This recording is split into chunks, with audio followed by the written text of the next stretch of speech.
Lauren Grace here, and welcome to the Australian Festival of Sound Healing Melbourne Frequencies Getting to Know You web series. I'm joined today by Jenn Robinson. She's been a musician and a qualified singing teacher for the past 25 years in various private schools in Geelong.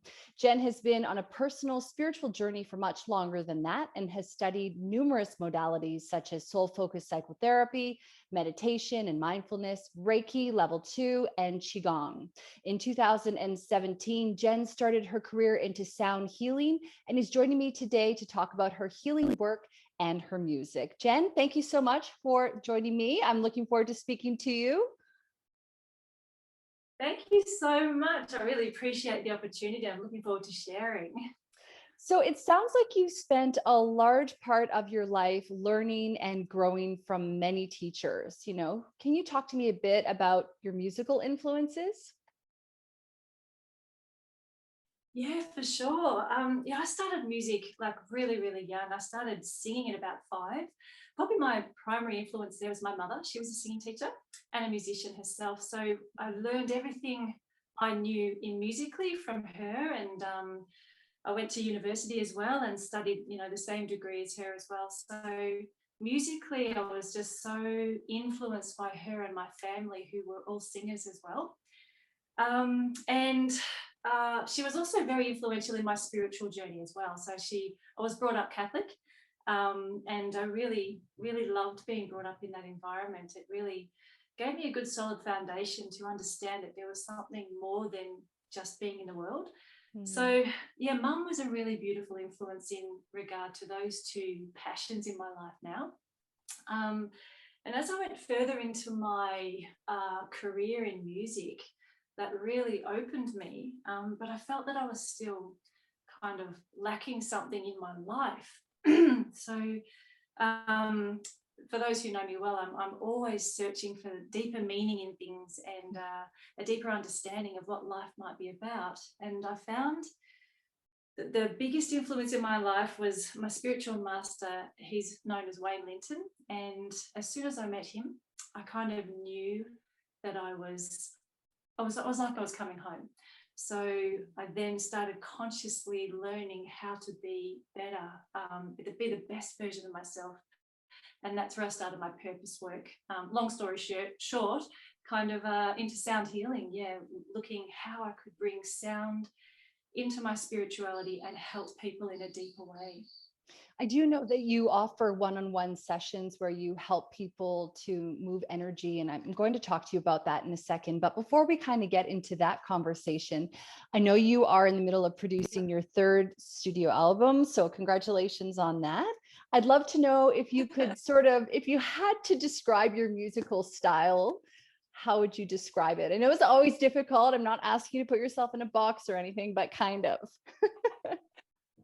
Yeah, it's an interesting style. It's kind of pseudo everything, because I'm a pianist as well. Like I kind of sub-majored in piano as well. So singing and piano is basically my soul, where my soul opens up the most. So it's kind of like if you can understand mantra singing and marrying that in with kind of beautiful ballad style writing, where the chords are completely complementary to the ear, and it incorporates my bowls and sound healing instruments as well. So there's many layers to it as the listener is listening.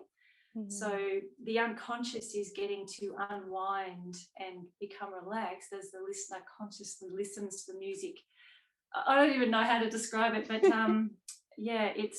it's designed basically to help the listener deepen into a space of stillness for starters, because we're all so busy. And then from that, it's using that platform to be able to explore deeper parts of themselves and their unconscious. So it's a real vehicle for change, I feel. Yeah. So you sort of talked about mantras there. Do you write a lot of your own lyrics as well? And you mentioned the piano. Is it primarily instrumental, or is it sort of a combination of the two? Yeah, I would say a combination of the two. So my first album was primarily all my sound instruments directly related to chakra healing. So that had no piano in it, and I had my voice and all the instruments. The second album was pretty much related to very much had the piano and voice up front and center. And that was a compilation of cover songs pulled into a meditation style with some singing bowls as well to help listeners really contemplate their inner dialogue and feel what's going on there. And this third one is a combination of all of that. And the mantra, I would say, is a combination of ancient Indian Sanskrit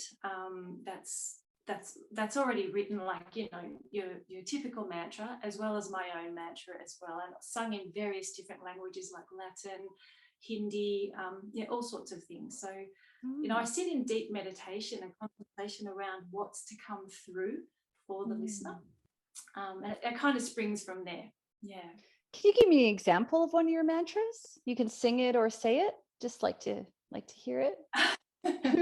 You like me putting you on the spot like that, Jen? This is what live TV is all about. Oh my goodness. Well, my latest one, I sat, like when I was invited to do this festival, I felt like I needed some new material. And I sat with what might come and spring forth. So I'll attempt to, oh my God, I'm a little bit nervous now. Oh, that's okay. You don't have to sing it. You can also say it if you want. It's up to you, whatever you feel comfortable with. But I know our listener at home's like, I'm ready for anything.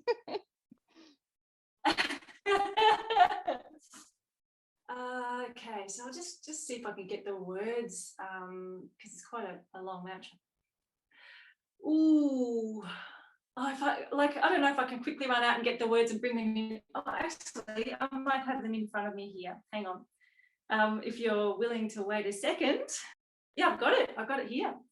Great. So the latest I'm working on, like I sat with it and I felt the message for me, for the world, it's about love. And I had a kind of being come through me, and it was, people of the world, feel your hearts, listen closely. There you will find me. I am love. And I said, okay, well, which language are we going to sing this one in? And Latin is one of my favorite languages. I have a real affinity with Latin, an ancient language. So it kind of translated to this. Populus sentio mundi cordibus, vestris auribus percibe ibi, invenies me ego amare. And that's kind of weaved in with the piano and the instruments. Beautiful. Ooh, beautiful. So I was kind of thinking about Lorena McKenna when you were saying that for some reason. I'm not sure if she's popular over here in Australia, but, you know, just that kind of like ethereal sort of sound with those words. Is that sort of the sound that you do, or is it more of a more classic pop, or, you know, how would you sort of describe, like, how would you sing that? Oh, I would like, would you, if I can demonstrate if you like. It's sure.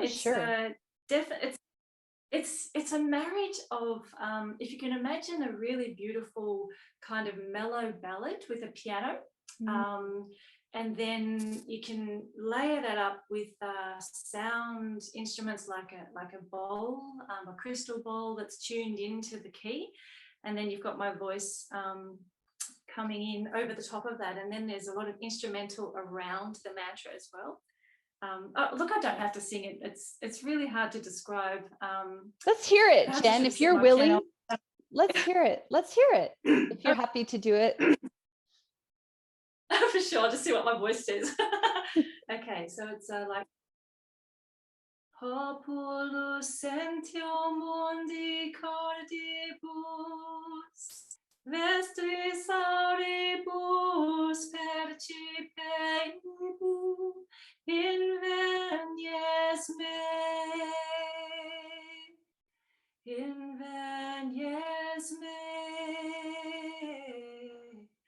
ego amare.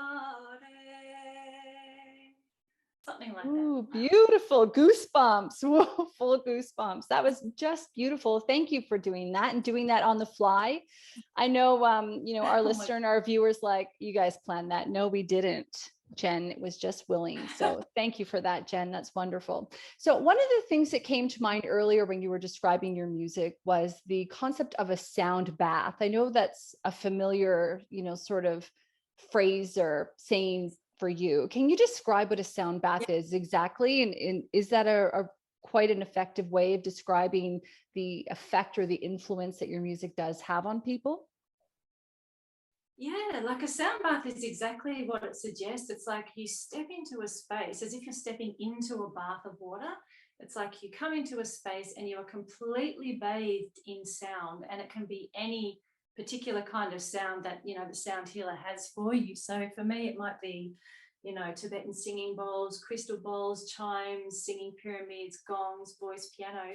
And each and every one of these sounds are delivered in a way that is designed to help you go in deeper. Like music, a lot of the time is for entertainment, and it's designed to have a particular outcome where we feel a certain way. Whereas sound bathing, when you're bathed with a particular kind of frequency, it allows you to go inward and have an inner experience, and that's what it's about. It's about deep healing, deep relaxation, learning about the parts of you that are quite unfamiliar to you. And I'm so passionate about delivering sounds of this particular frequency to people and watching the profound and transformative changes that happen every time they leave a sound bath. They're like, wow, what happened there? It's amazing. Yeah, I was kind of curious as to whether or not, so I was reading that in your one-on-one sessions, you use sound therapy to help people sort of move blocked energy. And so I was wondering whether or not that showed up in your live performances. But from what you've just said there, it sort of sounds like that is part of what you do. Is that part of the intention behind it as well? Or does that just kind of naturally happen while you're channeling or putting this music out into the world? Yeah. Yeah, absolutely. A beautiful question. Yeah, it's all done incredibly intuitively in the moment. So it's like I get myself, my ego out of the way, and I'm just a vessel for the group. And even if it's one-on-one, I call it sound psyching, where I'm just a vessel for that person, and the psychotherapy allows that person to understand themselves more. And then when we marry that into the sound therapy, that allows the client to begin to align to higher frequencies and release what's not serving them anymore, like the blocked energy inside of them. So yeah, and I guess in the group sessions, it's on a more general sense, but it's still the same concept. I'm there as a vessel to allow you to release anything that you need to release that isn't serving your highest potential, and align to what the sounds are asking you to align to in whatever part of your life you need to. Oh, beautiful. So I know that you've created some new work for the festival. I mean, you still have time to create some more work as well, I would Yeah. imagine. But at this stage, what are you most looking forward to performing and why? Oh, wow. I guess out of all my instruments, where I sink the deepest into my soul essence is my voice and my piano. So the sound bath is kind of set up where I use instruments like the bowls to lead people into the deep essence of their stillness and a meditative state. And then basically in the middle of the sound bath, that's where the creation of the voice and the piano, a song I would usually write, it comes out.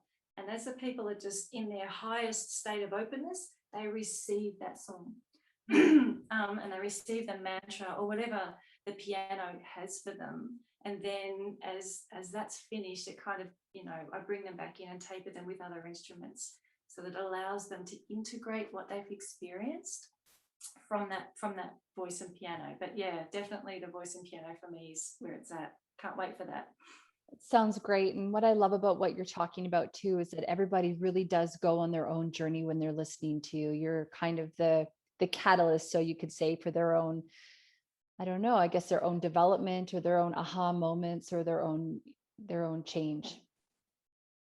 Yeah, everyone's so different on their journey. Like there are sounds like when I warn people at the start, or not necessarily warn them, but they kind of give them a heads up to say, this isn't about feeling good. I mean, if you do feel good, that's amazing. And the intention is to align you to your highest sense of feeling amazing with an open heart. But if you don't feel good, that's amazing too, because it's alerting you to the fact that inside of you there are things that need resolving, and the sounds are drawing you to that, to put a light, shine a light on that. So if you feel emotional, if you feel down, if you feel angry, in fear or upset, it's basically asking you to witness that and start to look at that and take responsibility for that, so that you can release it. And the sounds are there to facilitate that for you. Beautiful. Well, I know you are performing at the Australian Festival of Sound Healing, the Melbourne Frequencies, which is happening November 6th and 7th at the Center of You in Melbourne. And Jenn, I do understand that you offer a range of private retreats, events, yoga classes, and more. So how can people get a hold of you if they'd like to find out more and see what else you've been up to? Yeah. A lot, I know, because I pared your bio down quite a bit before we started. Yeah, I know. Well, actually, it's more so that I'm invited to do those events. So if you are a person who is a yoga studio or have retreats going, you can ask for my services to be a part of that. So basically, I do monthly sound baths down at just Torquay, Victoria, in this amazing Japanese-inspired setup. It's just so beautiful. So I do offer that. I'm not ready to do retreats or anything like that yet, because life is so full, being a mother, and there's so many things going on that retreats take up a lot of energy and time. But I am available to actually go to your retreat or your event.